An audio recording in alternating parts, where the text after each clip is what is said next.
आदाब नमस्कार, मैं शाहिद उमर। स्वागत है आप सभी का सियासत टीवी के साउथ इंडिया एक्सप्रेस में। आइए देखते हैं मुख्य समाचार। वक्फ बिल पर एमआईएम प्रमुख असदुद्दीन ओवैसी ने कहा कि यह बिल असंवैधानिक है। यह बिल आर्टिकल 14, आर्टिकल 25, 26 और 29 का उल्लंघन है। अगर चंद्रबाबू नायडू, नीतीश कुमार, चिराग पासवान और जयंत चौधरी इसकी तारीफ करेंगे तो वे अपने राजनीतिक कारणों से ऐसा कर रहे हैं। वे इसका समर्थन कर रहे हैं, लेकिन 5 साल बाद जनता को क्या जवाब देंगे? ओवैसी ने चंद्रबाबू नायडू से अपील की है कि उन्हें सोच समझकर फैसला लेना चाहिए कि वे क्या करवाना चाहते हैं। देखिए, ये जो गवर्नमेंट एनडीए की गवर्नमेंट जिसको चंद्रबाबू नायडू, नीतीश कुमार, चिराग पासवान और जयंत चौधरी सपोर्ट कर रहे हैं, ये वक्फ बिल अनकॉन्स्टिट्यूशनल है। ये वक्फ बिल आर्टिकल 14, आर्टिकल 25, 26, 29 का ग्रेव वायलेशन है। ये वक्फ बिल नहीं है, बल्कि ये वक्फ बर्बाद बिल है ये।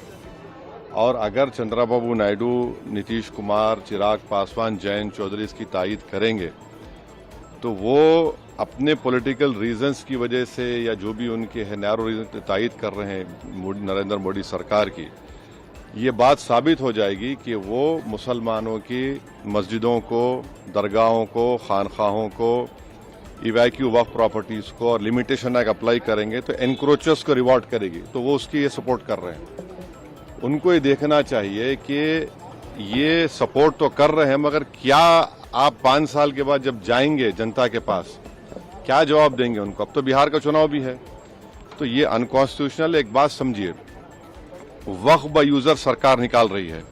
हिंदू धर्म में mud by user, temple by user allowed है, तो यहां पर क्यों अलाउ नहीं कर रहे आप? हिंदू एंडोमेंट बोर्ड में कोई नॉन हिंदू मेंबर नहीं बन सकता, तो यहां पर आप नॉन मुस्लिम को क्यों बना रहे हैं? तीसरी बात यह है कि एंडोमेंट का जो ट्राइब्यूनल है उसका डिसीजन के खिलाफ आप रिव्यू डालते हैं, यहां पर आप कह रहे हैं कि उसको अपील करेंगे। हिंदू एंडोमेंट बोर्ड में कमिश्नर, कोई भी हिंदू एंडोमेंट कमिश्नर कोई प्रॉपर्टी को डिक्लेयर कर सकता है एज अ हिंदू धर्म की प्रॉपर्टी। कलेक्टर का कोई रोल नहीं हिंदू एंडोमेंट बोर्ड में, क्यों कलेक्टर को लेकर आ रहे हैं आप?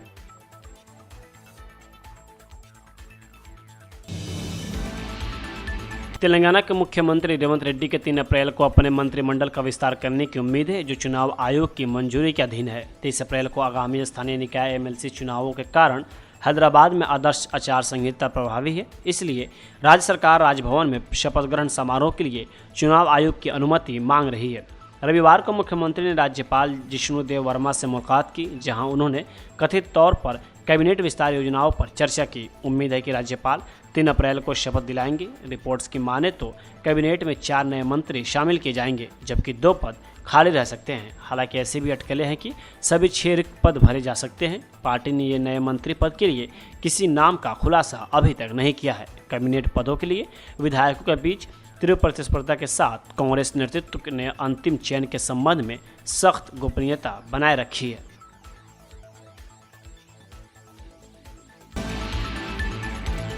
बीआरएस के कार्यकारी अध्यक्ष केटी रामाराव ने आज कांचा गचिबौली भूमि विवाद पर तेलंगाना के मुख्यमंत्री रेवंत रेड्डी से सवाल किया। सरकार की मूसी कायाकल्प परियोजना पर कटाक्ष करते हुए तेलंगाना के पूर्व मंत्री ने कहा, पहले आपने पर्यावरण संरक्षण के नाम पर कई गरीब लोगों के घरों पर बुलडोजर चलाया, इसके बाद आप विकास के नाम पर आदिवासी बस्तियों के पीछे चले गए। एक्स पर एक पोस्ट में केटीआर ने सीएम रेवंत रेड्डी की आलोचना करते हुए कहा, अब आप जानवरों के घरों के पीछे आते हैं और सामूहिक हत्या करते हैं। उन्होंने आगे पूछा कि सरकार कांचा गचिबौली भूमि पर दावा क्यों कर रही है और विकास के नाम पर इसे उचित ठहरा रही है। वही सिलसिला विधायक ने रेवंत रेड्डी से पूछा कि क्या वह निर्वाचित प्रतिनिधि है या रियल एस्टेट एजेंट है। उन्होंने कहा कि विनाश ही तेलंगाना सरकार का एकमात्र आदर्श वाक्य है और मुख्यमंत्री से पूछा कि वह अदालतों से क्यों डरते हैं। केटीआर द्वारा एक्स पर साझा किए गए एक वीडियो में हिरणों के झुंड को गुजरते हुए दिखाया गया है, जबकि बुलडोजर काम करना जारी रखे हुए है। सीएम योगी आदित्यनाथ पर एमआईएम प्रमुख असदुद्दीन ओवैसी ने कहा कि अभी आरएसएस की परेड सड़क पर हो रही है, क्या वे हवा में कर रहे हैं? जब आप इतने दिनों तक कांवड़ यात्रा चलाते हैं, हर धर्म के त्यौहार सड़क पर मनाते हैं और इससे किसी को कोई समस्या नहीं है, तो आपको मुस्लिम धर्म से समस्या क्यों है?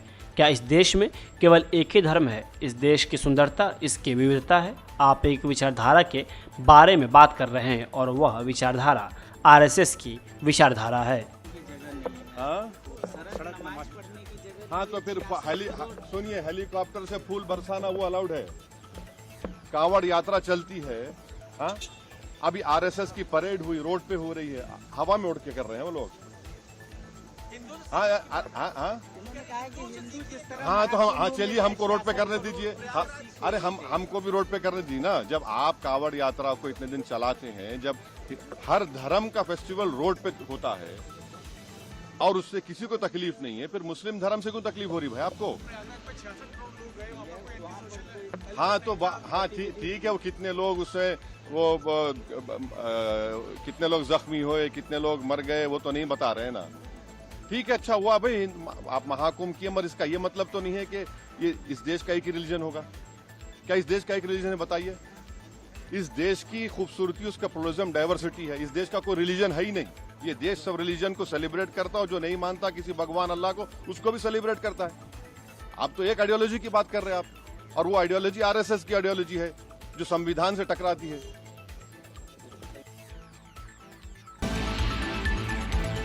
हैदराबाद सेंट्रल यूनिवर्सिटी जमीन मुद्दे पर बीजेपी विधायक पायल शंकर ने कहा कि वह 400 एकड़ जमीन सरकार की है, लेकिन इसका मतलब यह नहीं कि सरकार के पास इसे बेचने की शक्ति है। आज छात्र और पर्यावरणविद विश्वविद्यालय के लिए 400 एकड़ जमीन की मांग कर रहे हैं, लेकिन सरकार उनकी बात क्यों नहीं सुन रही है? सरकार जहां से चाहे पैसा ले सकती है, लेकिन वह विश्वविद्यालय के बगल में दूसरी जमीन नहीं पैदा कर सकती। 400 एकड़ बिल्कुल सरकार का ही है।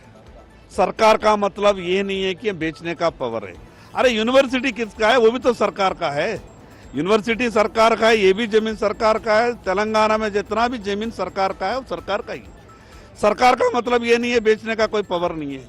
अरे सारा विद्यार्थी आज बोल रहे, आंदोलन कर रहे, यूनिवर्सिटी की लगकर वो जमीन है और यूनिवर्सिटी का जमीन है, और कोई इंस्टीट्यूशन को जब जमीन दिया जाता है उनके नाम पे हर जमीन रजिस्ट्रेशन नहीं करते हैं। इसका मतलब अब जब रजिस्ट्रेशन नहीं किए इसलिए वो जमीन तुम्हारा नहीं होता है। अरे आज बोल रहे वो लोग, विद्यार्थी लोग बोल रहे, पर्यावरण प्रेमी बोल रहे वो जमीन यूनिवर्सिटी के लिए चाहिए। तो आप क्यों हम लोगों का बात नहीं मानते? अरे पैसा तो कहीं से भी ला सकते हैं, मगर जमीन उठा के कहाँ से ला के रख सकते हैं आप? आज आपके लिए, सरकार के लिए पैसा होना तो कोई भी बैंक से कर्जा भी ले सकते हैं, 20,000, 50,000 करोड़, 1 लाख करोड़ भी ले सकते हैं, मगर 400 एकड़ जमीन कहीं से उठा के लाके यूनिवर्सिटी के बाजू में नहीं रख सकते हैं। तो इसलिए सरकार को सोचना चाहिए, उनका मन में जो इरादा है 400 एकड़ बेचने का, वो बिल्कुल वो इरादा को वापस लेना चाहिए।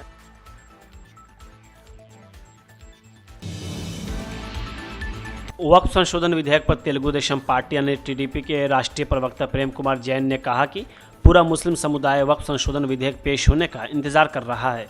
हमारी पार्टी इसका समर्थन करेगी। चंद्रबाबू नायडू पहले ही कह चुके हैं कि हम मुस्लिम समुदाय के हित में काम करेंगे। कल विधेयक पेश किया जाएगा, उसके बाद ही हम इस पर कोई टिप्पणी करेंगे। मैं आपको विश्वास दिलाता हूं कि चंद्रबाबू नायडू मुसलमानों के पक्ष में हैं। संभवतः कल पार्लियामेंट में पेश होने वाले वक्फ संशोधन बिल पे पूरे देश की नहीं, पूरे मुस्लिम समाज की निगाह भी जमी हुई है। लगभग 9 लाख एकड़ वक्फ बोर्ड की जमीन, जिसपे बहुत से लोगों ने इल्लीगल कब्जा भी बना रखा है, अगर संशोधन बिल द्वारा ये जमीनों पे कब्जा वापस लेके मुसलमानों के हित में अगर संशोधन बिल आता है तो निसंदेह हमारी पार्टी उसका समर्थन भी करेगी। ये भी मैं बता दूं कि माननीय चंद्रबाबू नायडू साहब ने हर समय संशोधन बिल के ऊपर अपनी राय भी रखी है, और उन राय पे विचार विमर्श करके संभवतः उनको उसको लागू भी किया जाएगा। चंद्रबाबू नायडू साहब ने ऑलरेडी ये कहा है कि हम मुसलमानों की हर हित की रक्षा करेंगे। बार बार उन्होंने कहा है कि हिंदू और मुस्लिम मेरी 2 आंखों की तरह हैं, मैं किसी भी आंखों के साथ अन्याय नहीं कर सकता। इसी प्रकार हम मुस्लिम समाज के हर हित की रक्षा करेंगे, हर हित के उनके पक्ष में हैं। जो भी होगा, कल संभवतः ये बिल आएगा, उसके बाद ही हम चर्चा कर पाएंगे कि हमारी मांगों को कितना उन्होंने उसमें रखा गया, माना गया। उसके बाद ही हम इसके बारे में अपना कमेंट्स करेंगे। लेकिन मैं मुस्लिम समाज को ये आश्वस्त कर दूं कि चंद्रबाबू नायडू साहब 100%, 100% मुसलमानों के साथ हैं, मुसलमानों के हित के लिए हैं, मुसलमान समाज के साथ हैं।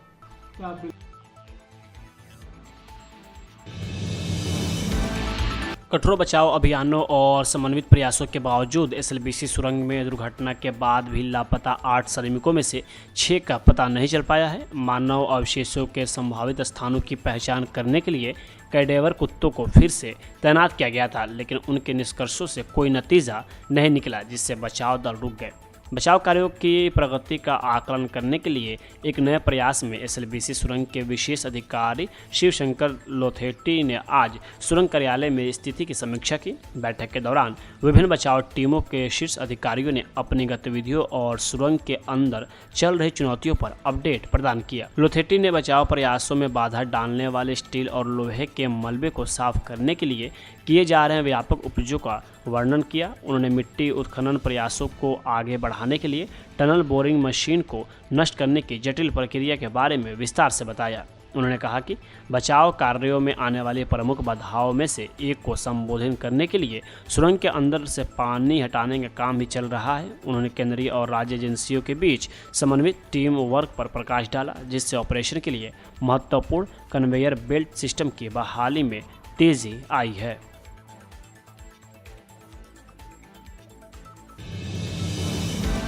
मंत्री प्रियांक खड़गे ने आज राज्य की विपक्षी पार्टी और केंद्र में सत्तारूढ़ भाजपा पर उनकी आर्थिक नीतियों को लेकर निशाना साधा और आरोप लगाया कि भाजपा के शासन में देश की अर्थव्यवस्था चरमरा गई है। जब भाजपा के मूल्य वृद्धि पर विरोध के बारे में पूछा गया तो भाजपा नेता बीवाई विजेंद्र ने बसनगौड़ा पाटिल यत्नाल को पार्टी से निकाल दिया और उन पर अपनी पार्टी के भीतर ही कलह को ढकने के लिए लोगों को गुमराह करने का आरोप लगाया। उन्होंने संवाददाताओं से बात करते हुए आरोप लगाया, प्रधानमंत्री मोदी की आर्थिक नीतियों के कारण आम लोगों का जीवन नरक बन गया है। इस मूल्य वृद्धि के लिए कौन जिम्मेदार है? प्रधानमंत्री मोदी के मास्टर स्ट्रोक के कारण अर्थव्यवस्था ध्वस्त हो गई है। यह स्थिति अडानी अंबानी के कारण है। उन्होंने कहा, बजट पर चर्चा क्यों नहीं हुई? सिद्धरामैया ने 4 लाख करोड़ रुपए का बजट पेश किया है, इसे टुकड़ों में सुलझाया जा सकता था, लेकिन आज विजेंद्र और यत्नाल के बीच लड़ाई को छिपाने के लिए लोगों को गुमराह किया जा रहा है। उनके बीच समन्वय की कमी है। 18 विधायकों को निलंबित करने का कारण यह है कि जब स्पीकर विधेयक पढ़ रहे हैं तो वे विधेयक छीनने गए। वे स्पीकर की कुर्सी के पास गए, विधेयक को फाड़ दिया और उन पर फेंक दिया। अगर मैं स्पीकर होता तो मैं उन्हें 1 साल के लिए निलंबित कर देता। साउथ इंडिया एक्सप्रेस यहीं होता है समाप्त। मुझे दे अब इजाज़त। बाकी खबरों के लिए बने रहें सियासत टीवी के साथ।